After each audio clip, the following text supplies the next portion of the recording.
வணக்கம். நம்ம சேனலுக்கு தொடர்ந்து ஆதரவளித்துக் கொண்டிருக்கும் நல்ல உள்ளங்களுக்கு நன்றி. தொடர்ந்து ஆதரவு கொடுங்க. திடீர் திருப்பம். ஏன்னா மேற்கு வங்காளத்தில் வந்து ஏற்கனவே அந்த சந்தோஷ் காலியை வைத்து பிரதமர் பேசிய விதம், அமித்ஷா பேசிய விதம், திடீர்னு பார்த்தீங்கன்னா தேர்தலுக்குன்னு 2 நாள் தான் இருக்குது, 4வது ஃபேஸில் இப்போது ஒரு வீடியோ வெளியாகி மிகப்பெரிய பரபரப்பை ஏற்படுத்தியிருக்கு. அங்கே பாதிக்கப்பட்ட பெண்கள் வந்து அதில் ஒரு பெண் அவங்க மாமியார் 2 பேர்ட்டையும் எங்கள்கிட்ட வந்து வெள்ளை பேப்பரில் கையெழுத்து வாங்கினாங்க பிஜேபி தலைவர்கள், எங்களுக்கு இதுக்கு சம்மந்தமே இல்லை அப்படின்னு சொல்லி அவங்க ஒரு வீடியோ வெளியிட்டிருக்காங்க. அது பெரிய லெவலுக்கு வைரல் ஆகிட்டு இருக்குது. எல்லாமே வீடியோ தான். ஏற்கனவே இது ஒரு வீடியோ. அதுக்கப்புறம் ஆளுநர் ஆனந்த போஸ் அவர் என்ன சொல்கிறாரு, ஒரு பெண் வந்து பாலியல் குற்றச்சாட்டு என் மேலே சொல்லியிருக்காங்க, ஃபுட்டேஜை வந்து போலீஸ் கேட்குறாங்க. எது? மேற்கு வங்காள போலீஸ் அந்த ஃபுட்டேஜை கேட்குறாங்க. அன்றைக்கி அந்த பொண்ணு வந்துச்சான்னு பார்க்குறதுக்கு இது இயல்பு தான். எல்லோரும் வந்து சட்டத்திற்கு எல்லோரும் சமந்தான். ஆனால் ஆளுநர் சொல்கிறாரு, மம்தா பானர்ஜிக்கிட்டேயோ அந்த போலீஸ்கிட்டையோ ஒரு ஃபுட்டேஜை கொடுக்க மாட்டாராம், மக்கள்கிட்ட கொடுக்குறங்கிறாரு. ஒன்றுமே புரியல. மக்கள்கிட்ட கொடுக்குறாருன்னா எப்படி கொடுப்பாரு? எதுனா சும்மா 19 சொல்லக்கூடாதுல்ல, மக்கள்கிட்ட கொடுப்பேன் அப்படின்னா. மக்கள்கிட்ட கொடுத்தா அதை வந்து போலீஸ்காரங்க பார்க்க மாட்டாங்களா? போலீஸ்காரங்களே மக்கள் இருக்காங்களே, ஏன் இந்த கன்ஃபியூஷனு, ஏன் அந்த ஃபுட்டேஜை காட்டலை அப்படிங்கிற பெரிய கேள்வி எழுகுது. இது பிஜேபிக்கு ஒரு பின்னடைவு தான். தொடர்ந்து பிஜேபிக்கு பின்னடைவு அப்படின்னு சொல்லும்போது, அது எப்படிங்க பின்னடைவு? மோடிலாம் சூப்பராக பேசிகிட்டு இருக்காருங்க, அவர் வந்து சரியாக தான் பேசுகிறாரு, என்ன கொஞ்சம் அப்படி பேசுகிறாரு, பட் கரெக்டாக தான் பேசுகிறாரு அப்படின்னு முதல்ல சொல்லிட்டு இருந்தாங்க. இப்போ அவங்கள என்னங்க அது அதானி இதானின்னு இவரெல்லாம் தேவையில்லாமல் ஏன் எடுக்கிறாரு? அதுவும் இல்லாமல் இந்தியா கூட்டணி ஜெயித்தால் குடும்ப ஆட்சி வந்துடும், இந்தியா கூட்டணி ஜெயித்தால்னு ஏன் அவர் சொல்கிறாரு? முதல்ல 400 அப்புறம் 300 இந்தியா கூட்டணி ஜெயிக்கிற அளவுக்கு வந்துருச்சாங்களே. அப்போ அடுத்து என்ன பண்ணுவார்? அடுத்து ஒன்றும் பண்ண மாட்டார். ராமர் கோயிலை இடிச்சுட்டு வந்து இதை கட்ட போகிறாங்க, மசூதியை வந்து ராகுல் காந்தி வந்தால் கட்ட போடாருன்னு வரைக்கும் சொல்லுவார் இவர். அடுத்து அப்படி தான் சொல்லுவார். எனதுக்கு மேலே அப்படி தான் பேசியிருக்காங்க. அதெல்லாம் நடைமுறைக்கு சாத்தியமா? ஒரு கோயிலுக்கு ராமர் கோயில் வந்துருச்சு, அதை போய் பூட்டு போடுவாங்க, இதெல்லாம் சொல்லலாமா? ஒரு தெய்வத்துக்கான சன்னதி கட்டியாச்சுங்க, அவ்வளோதான். ஏற்கனவே ஒன்று இடிச்சிங்க, அதே வரலாற்று இருப்ப இன்னொரு யாராவது இடிப்பாங்களா? இதை போய் சொல்லிட்டு இருப்பார். அடுத்து இப்படி தான் சொல்லுவார். இப்படிப்பட்ட சூழ்நிலையில் சந்தோஷ் காலி போயிடுச்சு, பெண்களுக்கு போயிடுச்சு அப்படின்னு மெட்டீரியல் ஆக்க ட்ரை பண்ணார்.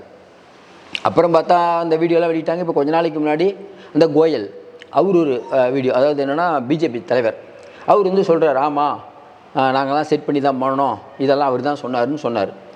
அந்த வீடியோ பெரிய அளவுக்கு போயிட்டுருக்கும்போது திடீர் ட்விஸ்ட்டாக, ஏன் திடீர் ட்விஸ்ட்டுங்கிறோம்னா 13ஆம் தேதி திங்கட்கிழமை தேர்தல், இன்றைக்கி வியாழக்கிழமை, வெள்ளி சனி ஞாயிறு 3 நாள் தான் இருக்குது.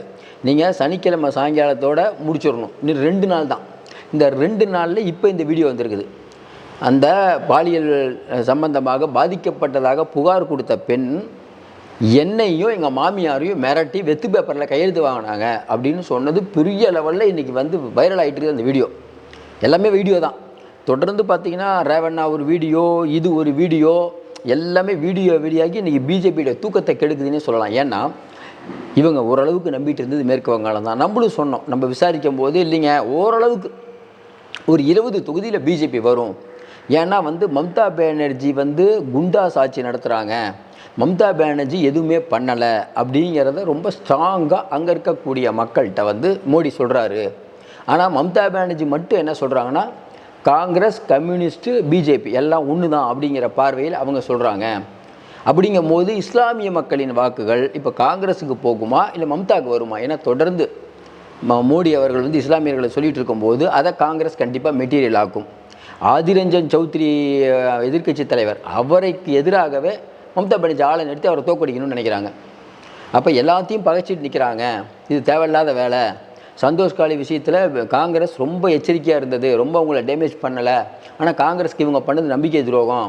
2 சீட்டு 3 சீட்டு கொடுத்துருக்கலாம், எதுவுமே கொடுக்க மாட்டேன், எல்லாமே நானே நிற்பங்கிறது என்ன ஒரு சர்வாதிகாரத்தனம். மம்தா பானர்ஜி எப்பயுமே இப்படி தான் அவசரமாக முடிவெடுப்பாங்க அந்த அம்மா அப்படின்னு சொல்லப்பட்ட போது கருத்து கணிப்பெல்லாம் என்னங்க அது, இந்த அம்மா பாதி அப்படின்னாங்க. இப்போ சந்தோஷ் காலியை வச்சு பெரிய அடி அவங்களுக்கு. சந்தோஷ் காலிங்கிற விஷயம் வந்து இன்றைக்கி மேற்கு வங்காளத்தில் யாரை கேட்டாலும், அங்கே இருக்கக்கூடிய ஏபிபி ஆனந்தோ, R+, கொல்கத்தா டிவி, எல்லா டிவிலையும், ஏன்னா மம்தா பானர்ஜி யார் ஆதரவாக இருந்தாங்களோ ஏபிபி ஆனந்தோ ஓரளவுக்கு நடுநிலையாக போடுவாங்க, கொஞ்சம் ஆளுங்கட்சி சப்போர்ட்டாக இருப்பாங்க. அவங்களே வந்து சந்தோஷ் காலி பிரச்சனை எடுக்காமல் இருக்க முடியல. கவர்னர் போகிறாரு, அந்த இவர் சுதந்திர அதிகாரி போகிறாரு, அதுதான் பிஜேபி தலைவர், எல்லாம் போய் இன்றைக்கி பெரிய விஷயமாகி அந்த சாபுதீன் ஷாஜகான் அவரை கைது பண்ணாங்க, சிபிஐ கஸ்டடிக்கு எடுத்துட்டாங்க. இப்படி போயிட்டுருக்கும்போது இன்றைக்கி அது பெரிய டேமேஜ் ஆகும்னு உணர்ந்து அதை ரொம்ப கரெக்டாக பண்ணுறாங்க அபிஷேக் பானர்ஜி தான். எப்படியாவது இந்த சந்தோஷ் காலியில் பிஜேபி பக்கம் திருப்பி விடணும் அப்படின்னு இப்போ வந்து ஒவ்வொரு வீடியோ, ஏற்கனவே ஒரு வீடியோ, 2வது வீடியோ ஏற்கனவே பத்ரா, அந்த மேகலா பத்ரா அவங்க என்ன பண்ணுறாங்க, அவங்க தான் கம்ப்ளைண்ட் கொடுக்குறாங்க. ஆனால் அவங்க அரசாங்கத்தினுடைய எந்த நலத்திட்டத்திலையும் நான் வந்து பலன் பெறலைங்கிறாங்க. ஆனால் அவங்க பேங்க் பாஸ்புக் எடுத்து போட்டு பாருங்கள், அரசாங்கத்திலேருந்து இவ்வளோ பலன் பெறுறாங்க, போய் சொல்லுது இந்த அம்மான்னு முதல்ல சொன்னாங்க. 2வது இன்னொரு பெண். இப்போ என்னென்னா பிஜேபி இதை எப்படி பண்ணும்? அதாவது மம்தா பானர்ஜி சொல்கிறாங்க, மம்தா பானர்ஜி இல்லை, அந்த பொண்ணு சொல்லுது என்னை வந்து வலுக்கட்டாயமாக எழுதி வாங்கினாங்கன்னு. ஆனால் இதே பொண்ணு தான் முதல்ல குற்றம் சாட்டுனது. அப்போ பிஜேபி சொன்னது பார்த்தீங்களா, அந்த பொண்ணு சொல்கிறத கேட்டிங்களா அப்படின்னாங்க. இப்போ அந்தம்மா சொல்லுது கேட்டிங்களான்னு. அப்போ எதை நம்புறது? அப்போ மக்கள் வந்து இது ஒரு மேட்ரே இல்லைன்னு அடுத்த மேட்ருக்கு போயிடுவாங்க. இன்றைக்கி ஒரு இஷ்யூவை வெவ்வேறு விஷயத்தில் திசை திருப்புறது பிஜேபிக்கு கை வந்த கலை இன்றைக்கி நிலைமையில் சந்தோஷ் காலி எடுபடாது. இப்போ இந்த வீடியோவை இந்த டைம் வெளியிடுறதுனால வரக்கூடிய, ஏன்னா இதுக்கப்புறம் வரக்கூடிய எல்லா தொகுதியுமே பார்த்திங்கன்னா நம்ம ஐயா மோடி அவர்களுக்கு ஆதரவான தொகுதி தான். அவங்க எம்பிக்கள் தான் அதிகமாக இருக்காங்க. அப்படிப்பட்ட சூழ்நிலையில் அழகாக காய் நவுத்தி கரெக்டாக நெட்வொர்க் பண்ணி இன்றைக்கி காய் நவுத்தியிருக்காங்க அப்படிங்கிற மாதிரி சொல்கிறாங்க. ஏன்னா இதில் பிரசாந்த் கிஷோருடைய மூளையும் இருக்கிறது. இந்த சந்தோஷ் காலி விஷயத்தை பிரசாந்த் கிஷோர் வேறு மாதிரி கையாளுறாரு. ஏன்னா அவர் பிஜேபிக்கு துணை நிற்கிறாருங்கிற மாதிரியான தகவல் வருது. ஏன்னா அவர் தான் இந்த சந்தோஷ் காலிக்கு ஸ்கெட்சு போட்டு கொடுத்தது, இப்படி பண்ணுங்க அப்படி பண்ணுங்கன்னு. ஏற்கனவே அகில இந்திய ஊடகங்கள் எல்லாத்துலேயும் போயிட்டு, அதாவது மோடிக்கு எதிர்ப்பு அப்படிங்கிற மாதிரி காட்டிக்கிறாரு. ஆனால் பேசுகிறதெல்லாம் பார்த்தீங்கன்னா இந்தியா கூட்டணி வராதுங்க, அது வந்து இவர் தான் வருவார், மோடி தான் வருவார். ஏன்னா இந்தியா கூட்டணியில் ஒற்றுமை இல்லைங்க. ஏன்னா காங்கிரஸுக்கு ஆதரவாக இவர் வந்து நான் வந்து இந்த வியூக வகுப்பாளர்னு சொல்லிட்டு போனார். போயிட்டு என்ன பண்ணார், காங்கிரஸில் காசெல்லாம் வேணாம், எனக்கு ஒரு போஸ்டிங் கொடுங்கன்னு கேட்டார். ஏங்க இத்தனை வருஷம் காங்கிரஸுக்கு தெரியாதா இவரெல்லாம், இவரை வச்சா காங்கிரஸ் இருக்குது. அப்புறம் பார்த்தாங்க காங்கிரஸ் நம்மகிட்டே டபுள் கேம் விளையாடுவார், வேணாம் போஸ்டிங் கொடுப்பாராம். சோனியாவுக்கும் ராகுலுக்கும் மட்டும்தான் நான் கட்டுப்படுவேன், யார்ட்டையும் நான் வரமாட்டேன், ஸ்ட்ரெயிட்டாக அந்த போஸ்டிங் கொடுங்கன்னாங்க. நீ போப்பா தம்பி, இது தேவையில்லைன்னு சொல்லி அனுப்பிட்டாங்க. அன்னையிலேருந்து பார்த்தீங்கன்னா காங்கிரஸ் வரணும்னு சொல்லுவார். ஆனால் பேசுகிறதெல்லாம் பார்த்தீங்கன்னா காங்கிரஸுக்கு எதிராக தான் பேசுவார். காங்கிரஸ் வராது, பிஜேபி 300-400 இடம் வரும், ஒன்றுமே பண்ண முடியாது. இப்படி உள்ளுக்குள்ளேருந்து குளிவரிக்கக்கூடிய ஒரு உயர் ஜாதியினர் அவரை பற்றி நம்ம வேறு என்ன சொல்லணும்? ஏன்னா மக்கள் வந்து யாரை வந்து தேர்ந்தெடுக்கணுங்கிறது மக்கள் முடிவு. அதை வந்து நான் இன்ஃப்ளூயன்ஸ் பண்ணுவேன், நான் வந்து வகுப்பாளர், அதாவது இப்படி பேசணும், இப்படி நடக்கணும், இப்படி 800 கோடி 1000 கோடி வாங்கிட்டு இவர் சொல்லுவார். அது வந்து மக்கள் ஓட்டு போடுறது என்ன ஜனநாயகம் தெரில. அப்படிப்பட்ட சூழ்நிலையில் இப்போ அவருடைய கை அங்கே இருக்குது. இன்னும் குறிப்பாக சொல்லணும்னா இந்த விஷயத்தை பொறுத்த வரைக்கும் ரொம்ப க்ளீனாக மம்தா பானர்ஜி பண்ணிக்க தான் சொல்லுவேன். ஏன்னா மம்தா பானர்ஜிக்கு வந்துருச்சு ரிப்போர்ட்டு. இப்படியே போனால் சந்தோஷ் காலிங்கிற பிரச்சனையை வச்சு பெரிய மெட்டீரியல் ஆக்குவாங்க. ஏன்னா அந்த பாதிக்கப்பட்ட பெண்ணை மோடி நிற்க வைக்கிறார் எலெக்ஷனில், அவங்களுக்கு 4 போலீஸ் பாதுகாப்பு, கமாண்டோ பாதுகாப்பு அச்சுறுத்தல் இருக்குது அப்படின்ட்டு. அப்போ ஒட்டுமொத்த மேற்கு வங்காளத்துடைய கவனமும் சந்தோஷ் காலி பக்கம் திரும்புது. என்ன சிக்கலாச்சுன்னா, இந்த சந்தோஷ் காலி விஷயம் நடந்து ஒரு கட்டமாகவோ 2 கட்டமாகவோ மேற்கு வங்காளத்தில் தேர்தல் நடந்திருந்தால் அது பிஜேபிக்கு கெயின். நாள் ஆக என்னாச்சுன்னா, இப்போ பாருங்கள் இந்த வீடியோ வந்துருச்சு. இப்போ சந்தோஷ் காலியை மறக்காமல் இருக்கணும்னு நினைக்கிறது பிஜேபி இல்லை, மம்தா பானர்ஜி. ஏன்னா அவங்க என்னென்ன சொல்கிறாங்க, கரெக்டாக எலெக்ஷனுக்கு முன்னாடி ஒரு வீடியோ, அதாவது என்னென்னா பாருங்கள், போன தடவை எலெக்ஷனுக்கு முன்னாடி இந்த கோயில் வீடியோ, ஆமாங்க நாங்கள் தாங்க பண்ணோம், பிஜேபி தான் பண்ணோம், தபா பண்ணிட்டோன்னு சொல்லி அது ஒரு வீடியோ. இப்போ இந்த பொண்ணு, ஐயா பாருங்க ஏன் எங்களை ஏமாற்றிட்டாங்க ஏன்னு. இப்போ இது எப்படி போய் எலெக்ஷனில் எதிரொலிக்கும்? இப்போ மோடியும் அமித்ஷா வந்து இல்லை அந்த பொண்ணை மிரட்டினாங்கன்னா, ஏங்க அந்த பொண்ணை முதல்ல மிரட்டி நீங்கள் வாக்குமூலம் கொடுத்தாங்கன்னு மம்தா பானர்ஜி சொல்கிறாங்க. இப்போ அந்த பொண்ணு கொடுத்ததுக்கப்புறம் நீங்கள் சொல்கிறீங்க அந்த பொண்ணை இவங்க மம்தா மிரட்டிட்டாங்கன்னு. நீங்கள் மிரட்டிங்களா மம்தா மிரட்டிங்களா? உண்மையிலேயே அந்த பொண்ணு சொல்கிறது உண்மையா இல்லையா? இப்போ மக்கள் இதை நம்புவாங்க. அதனால் அசத்து கொண்டு இருக்கிற ஒன்று. இன்னொன்று, மகிமா மைத்தா உள்ளிட்ட இடங்களில் எல்லாம் பணம் வெள்ளமாக பாய்கிறது. பிஜேபி இந்த தடவை ரவுண்டு கட்டி அடிக்கிறதுக்கான வேலையில் ஈடுபட்டுருக்காங்க தொடர்ச்சியாக. அங்கே இருக்கக்கூடிய மக்கள்கிட்ட இப்போ என்ன சிக்கல், ஏற்கனவே அந்த இஸ்லாமியர்களுக்கு வந்து கொஞ்சம் காங்கிரஸுக்கு போடுற மாதிரி ஐடியா இருந்தது.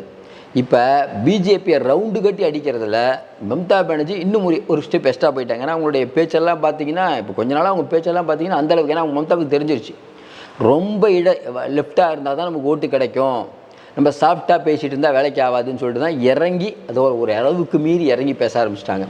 மோடி வரத்துக்கான வாய்ப்பே இல்லைங்க, நீங்கள் நேராக தீகார் தான், அந்த ரேஞ்சில் போயிட்டாங்க. அப்போ ஒட்டு மொத்தமாக வந்து ஒரு பெரிய அட்டாக்கை வந்து மம்தா பானர்ஜி பண்ணுறது உண்மையிலேயே சிறப்பு, நல்லா தான் கரெக்டாக தான் பண்ணிட்டேன். ஏன்னா அவங்களுக்கு என்ன இலக்கு, இருக்கக்கூடிய 40 தொகுதியில் எப்படியும் குறைஞ்சது ஒரு 30 ஜெயிக்கணுங்கிறது அவங்களுடைய எண்ணம். போன தடவை 22 ஜெயிச்சாங்க, இந்த தடவை போன தடவை பிஜேபி 18 ஜெயிச்சாங்க. அது எப்படியும் அடிக்கணும். இன்னொன்று, அப்படி ஒரு வேளை, ஏன்னா ஏற்கனவே நம்ம சொல்லிட்டோம், மேலே மட்டும் ஆட்சி மாறுச்சுன்னா பிஜேபியில் இருக்கக்கூடிய முக்கியமான தலைவர்கள் அப்படியே கொத்த இந்த பக்கம் வரதுக்கான வேலைகள் அது ஒரு பக்கம். நீங்கள் இருக்கக்கூடிய எம்எல்ஏவை அந்த பக்கம் உருவாங்குறாங்க. அந்த மாதிரி கட்சி கதகலத்து போகிறதுக்கான வேலை ஒரு பக்கம் அது தனியாக நடந்துட்டு இருக்குது. இப்படிப்பட்ட சூழ்நிலையை அசத்தி கொண்டு இருக்கிறார் மம்தானே சொல்லலாம். 1000 விஷயம் இருந்தாலும் சந்தோஷ் காலியை வச்சு அவங்க ஒரு பிளான் போட்டால் அதற்கு எதிர் பிளான் போட்டு இன்றைக்கி வந்து மொக்கையாக்கிட்டாருன்னே சொல்லலாம். இந்த வீடியோ இப்போ வெளியாகி பரபரப்பை ஏற்படுத்திக்குது. பிஜேபி தரப்புலேருந்து பின் சைலண்ட், ஒருத்தர் கூட இந்த விஷயத்தை வாய் திறக்கலை. இன்னும் குறிப்பாக கவர்னர் விஷயம், கவர்னர் அந்த ஃபுட்டேஜ், அதாவது பாலியல் புகாரில் ஒரு பொண்ணு வந்து கம்ப்ளைண்ட் கொடுக்குது, உள்ளே வேலை செஞ்சவங்க அந்த ஃபுட்டேஜை கொடுங்கன்னு போலீஸ் கேட்குறோன்னே அவர் கொடுக்காம கேரளா போயிட்டார். இப்போ வந்ததுக்கப்புறம் என்ன சொல்கிறாரு, மம்தா பானர்ஜி போலீஸ்கிட்ட நான் கொடுக்க மாட்டேன், நான் ஸ்ட்ரெயிட்டாக மக்கள்கிட்ட வெளியிடுவாங்கன்னா எப்படி மக்கள்கிட்ட வெளியிடுவார்? இணையதளத்தில் வெளியிடுறாரு, யூடியூபா ஃபேஸ்புக்காக எப்படி வெளியிடுவார்? அப்போ சும்மா ஒரு அவள் கொடுக்க மாட்டேங்கிறது எவ்வளோ நாள் இருந்துட முடியும்? அதான் திரிணாமுல் காங்கிரஸ்க்கு கொடுக்காமல் எவ்வளோ நாள் இருந்துடும்? மேலே ஆட்சி மாற்றம் வர அன்றைக்கி நீங்கள் கொடுத்தே ஆகணும். இன்னொன்று, ஒரு ஆளுநர் ஒரு முதலமைச்சரை மதித்தா அவர் முதலமைச்சர் வந்து ஆளுநரை மதிப்பார். ஆனால் ஆளுநர் வந்து முதலமைச்சரை மதிக்காமல் இருந்து அந்த கவர்மெண்ட்டே தொல்லை கொடுக்கணுன்னு இருந்தாலும் சில முதலமைச்சர்லாம் சைலண்ட்டாக இருப்பாங்க. இப்போ தமிழ்நாடு முதலமைச்சர்லாம் பெருசாக சும்மா பண்ணுவார். ஆனால் அங்கே மம்தா பானர்ஜி அப்படி இல்லை. ஒருவேளை மேலே இந்தியா கூட்டணி ஆட்சிக்கு வந்துட்டுச்சுன்னா, ஏற்கனவே இங்கே சொன்னாங்கல்ல, நம்ம இதே ஜெயலலிதாவாக இருந்ததுன்னா ஆளுநர் மாளிகை கரண்ட்டையும் தண்ணியும் கட் பண்ணி விட்ருவாங்க. என்ன பண்ணுவீங்க நீங்கள்? அந்தளவுக்குலாம் போகக்கூடியவங்க முதலமைச்சர்லாம் இருக்காங்க. ஜெயலலிதா மாதிரி தான் பண்ணும். அப்படிப்பட்ட ஒரு நிலைமை கண்டிப்பாக மம்தா பானர்ஜி பண்ணும். ஆளுநர் வந்து மேலே இந்தியா கூட்டணி ஆட்சிக்கு வந்தார். ஆளுநர் நிலைமை ரொம்ப பரிதாபம். ஏன்னா இந்த ஃபுட்டேஜ் கிட்டேஜெல்லாம் வெளியிட்டு பெரிய அளவு கலகத்தை ஏற்படுத்திடுவார்கள். பொறுத்திருந்து பார்ப்போம். மீண்டும் சந்திப்போம். நன்றி, வணக்கம்.